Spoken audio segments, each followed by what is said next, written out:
Yoshlar, qaraymiz do'stlar. Demak, darajani davom ettiramiz ha. 727-chi misol. Qaranglar. 0.5 ning nechinchi darajasi ekan? Kvadrat ekan. Bu nima degani? 2 ta 0.5 ko'payib turibdi degani, to'g'rimi? Demak, 0.5 ko'paygan 0.5 degani. Xo'p, buni ko'paytiramiz. 0.5 ko'paygan 0.5. 5 kere 5. 25. X bizda 5 kere 0. 20 kere qo'shsak 25 0 0. Xo'p, 5 2 0. Ikkita demak 0.25. Javobi 0.25. Tushunarlimi? Keyingi so'rga o'tsam bo'ladimi? Yo'q. 731-chi misol. Demak, 731-chi misol. Qaraymiz 731-chi misolga. 1.16 kvadrati Qavsida 1.16 kvadrati ayrilgan 2.2 ko'paygan 3 taqsim 11 qavs yopilgan bo'lingan 1.4 Ana shuni hisoblashimiz. Demak, 1.16 kvadrati minus 2.2 ko'paygan 3 taqsim 11 bo'lingan 1.4. To'g'rimi? Qavs uchun birinchi hisoblayman. 1.16 kvadrat. Qaranglar, mana 1.16 ni oddiy kasrga keltirib ham hisoblasam bo'ladi. Qanday qilamiz endi? 1.16 deganimiz 16 taqsim 10 mi? To'g'rimi?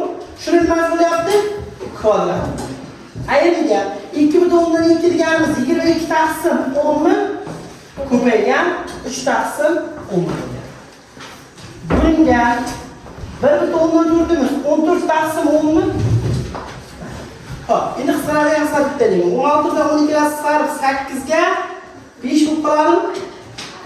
Xo'p, 22 bilan 11 qisqarib 2 ga 1 bo'lib qoladi. 2 bilan 10 qisqarib 5 ga 1 bo'lib qoladi. To'g'rimi bu tomon? Teng. 14 bilan 10 qisqarib 7 ga 5. Teng. Endi qisqarganlar yozib olaman, qaranglar. Mana bu 8 qavs ichida mana bu 8 taqsim 5 ning nimasi bo'ldi? Kvadrati minus unda nima qoldi? 1 ham 2 ham ketdi, faqat 1 qoldi. Bu yerda demak 1 ko'paygan 3. 1 3 ga ko'paytirsam 3 taqsim 5 bilan 1 kere 5. Xo'p.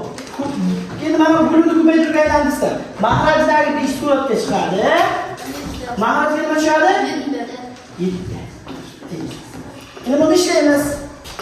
Qaraymiz. Xo'p, 8 taqsim 5 kvadrati degani 8 lik kvadrati. Mana shu yerda mana bu xosda aytib beraman, qarang, eshiting. Agar deydi, kasrlarda a taqsim b ning qandaydir a-inchisi bo'lsa deydi, yoki qandaydir bir c-inchisi bo'lsa deydi. Mana bu c bunga ham tegishli qavs ichidagi, ya'ni a ning c-inchisi taqsim b ning c-inchisi. Tushunarlimi? Xo'p. A ko'paygan b ning qandaydir c-inchisi bo'lsa ham a ning c-inchisi ko'paygan b ning c-inchisi bo'ladi. Tushunarli?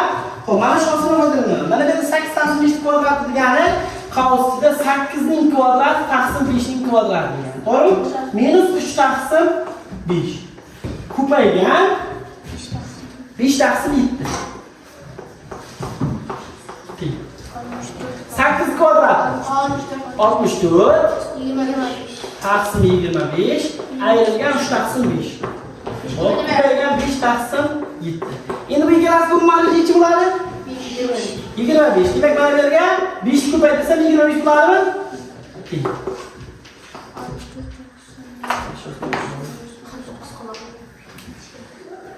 Xo'p. Qavs ichida 64 ayrilgan 3 kere 5 15 taqsim 25. Ko'paygan 5 taqsim 7. 64 dan 15 dersam necha? 49 taqsim 25 ko'paygan 5 taqsim 7. 7 bilan 49 qisqarsa 7, 5 bilan 25 qisqarsa 5. Demak, suratda 7, mahrajda 5. Xulosa. Demak, mana bunday ko'rinishdagi misollarni ishlashda biz eski foydalangan usullarimizdan foydalanib ishlaymiz. Ya'ni oddiy kasrlarni kodga oshirishda, kasrga hatto kasrlarni birga ko'paytirishda, mana bular biz hammasini addidan o'rganib chiqib, shularni hammasini bitta joyga nima qilamiz? Jamlaymiz. Usulga unday javob 1.2 bo'ladi. Ben tutam 2 var mı? 731. Ben tutamdan 2. Onda Türk bu. Hı? Hırmızı onda Türk bu. Ben tutamdan 4. Hop 7. Ha ben tutamdan 4 bulan. Demek cevabını ne ekan buni? Ben tutamdan 4 bulan. Tushunarlimi bu? Hop keyingi misolga o'tamiz. Manfiy sonning darajasi. Hop, qaraymiz, diqqat qilamiz. Manfiy sonning darajasiga e'tibor beramiz. Manfiy sonning darajasi. Misol uchun minus a ning n'si teng nimaga degan savol turadi. Bu ikkita turga bo'linadi qaranglar. Minus a ning n'si. Agar deydi n toq bo'lsa deydi. Minus a ning n'si bo'laveradi javob. Tushunarlimi? Javobimiz minus chiqaveradi. Agar deydi n juft bo'lsa deydi. Juft bo'lsa, mana bu minus juft daraja yeb qo'yadi, a ning n'si bo'laveradi. Bundan xulosa qilamiz. Ishdan bundan xulosa qilamiz. Demak, har qanday sonning juft darajasi nima chiqar ekan? Musbat chiqar ekan. Har qanday sonning, ya'ni manfiy sonning toq darajasidan minus ya'ni manfiy son chiqar ekan. Ya'ni bunday narsada e'tibor bering. Misol uchun minus 2 ning 3-chisi bor, minus 2 ning 4-chisi bor. Endi agar manfiy sonning toq darajasi bo'lsa, demak minus 2 dan nechta ko'paygan bo'ladi? Minus 2 ko'paygan, minus 2 ko'paygan, minus 2 bo'ladi. Xo'p, minus birinchi ishoralarni hisobga qilamizmi? Minusga minus ko'paytirsa, plus minusga ko'paytirsa, minus. Javob nima bo'lar ekan? Minus. 2 ko'paygan 2 imiz 8. Demak minus 8. Demak, manfiy sonning toq darajasida manfiy son chiqadi. Manfiy sonning juft darajasini bilamiz. Minus 2, yana bitta minus 2, yana bitta minus 2 va yana bitta minus 2. Demak, ishorani birinchi hisobga qo'yamiz. Minusga minus, plusga minus, minusga minus yana plus. Demak, javob nima chiqar ekan? Plus. 4 ga 2 nima desa? 16. Demak, manfiy sonning toq darajasidan manfiy son chiqadi, juft darajasidan musbat son chiqadi. Musbat sonlarga toq juft degan darajani ahamiyati yo'q. Musbat sonlarning istalgan darajasidan, ya'ni toq darajasi bo'ladimi, juft darajasi bo'ladimi, musbat son chiqadi. Tushunarli? Xo'p. Demak, birinchi savolimizning javobi bo'ladi 734 javobi. 734-misol minus 2 ni 4-chisi. Mana turibdi bizda. Nima bo'lar ekan? 16. Xo'sh. Mana bu yerda misol ko'rib ketamiz. Mana 741-misol. Minus 1 ning 3-chisi plus minus 2 ning 3-chisi. Xo'p, endi ishlaymiz. Mana bu 3 darajaga taalluqlimi, taalluqli emasmi? Mana bu 3 daraja ishoraga taalluqlimi, taalluqli emasmi? Taalluqli emas. Bu ishora tashqarida turibdi. Bu belgi darajasida turibdi. Bu nima degani? Sonni darajaga oshirganing bilan ishorani darajaga oshirmaysan. Mesela mana bu yerda 3-daraja deganda ishorani ham darajaga oshiradi. Ko'rasizlar-a? Qausning ichida bu ishora bilan sonni orasida nima bor? Ko'paytma bor. Ko'paytma turgan bo'lsa, bu daraja ishoraga ham songa ham taalluqli bo'larmidi? Lekin mana bu yerda bu daraja faqat sonning o'zining darajasida turibdi. Ishorasining darajasi bo'lyaptimi? Yo'q. Demak, biz nima yozamiz buni? Minus 1/3 darajasi 1 ga teng. Mana. Plus 2 ni minusga darajaga taalluqlimi bu? Taalluqli. Demak, minus 2 ning nechinchisi? 3-chisi. Bu nima bo'ladi? Minus 8 bo'ladi. Xo'p, demak minus 1 minusga plus ko'paytirsan, xavf olsan. Minus 8. Javob minus 9. Tushunarli bu? Savol bormi bunda? Xo'sh.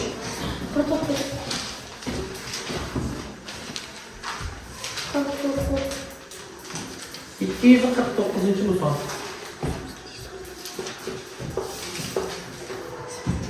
Qaranglar. Quyidagi ifodalardan qaysi biri minus 1 ga teng?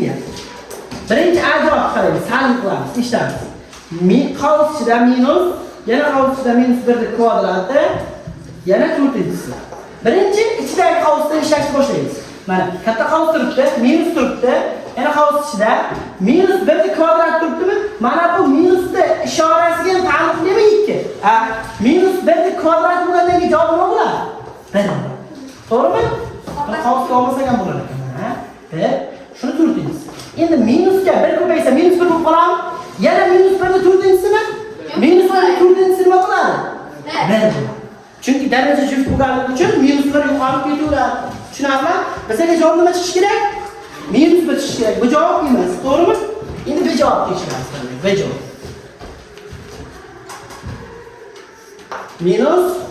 Minus 1da 3-sini. Xo'p, qarang. Qavs ichida minus. Mana bu minus 1da 3-si bo'lsa nima chiqadi javob? Minus 1 chiqadi, to'g'rimi? Shuning uchun. Endi minus qavs ochib bersa, minusga minus ko'payadimi? Minusga minus ko'paysa nima bo'ladi? Ya'ni 1 ni o'zi qoladi, 1 ni 3-si bo'lib qoladi. 1 ni 3-si nimaga teng? 1 ga teng. Bu javob emas, C javob ketadi. C javob. Xo'p, minus qavs ichida yana minus 1da nechinchisi? 3-sini. Ya mana bu minus yo'q ekan. Minus 1da 3-sini 2017-si. Shunday ekan, xo'p, qarang. Minus 1da 3-si top daraja bo'lsa, javob nima bo'ladi? Minus 1 bo'ladimi? 1da har qanday darajasi 1 ga teng.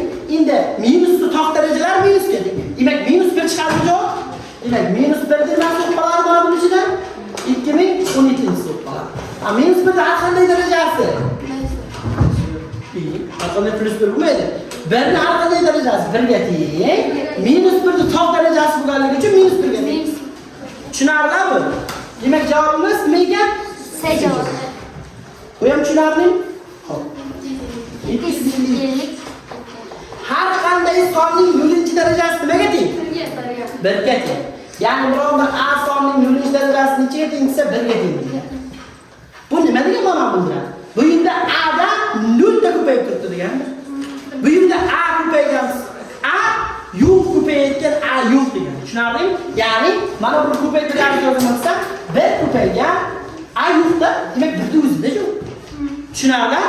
Demak, har qanday sonning 0-chisi degani 1 ga teng ekan.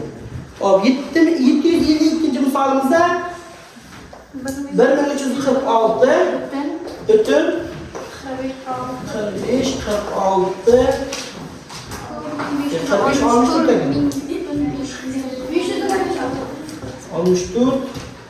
545'te yönetilsin. Ma'lum nima bo'lishidan qat'iy nazar, darajadan ko'p bo'lgandan keyin javobi nechiga teng? 1 ga. Tushunarli? Demak, 727-misoldan 756-misolgacha uyga vazifa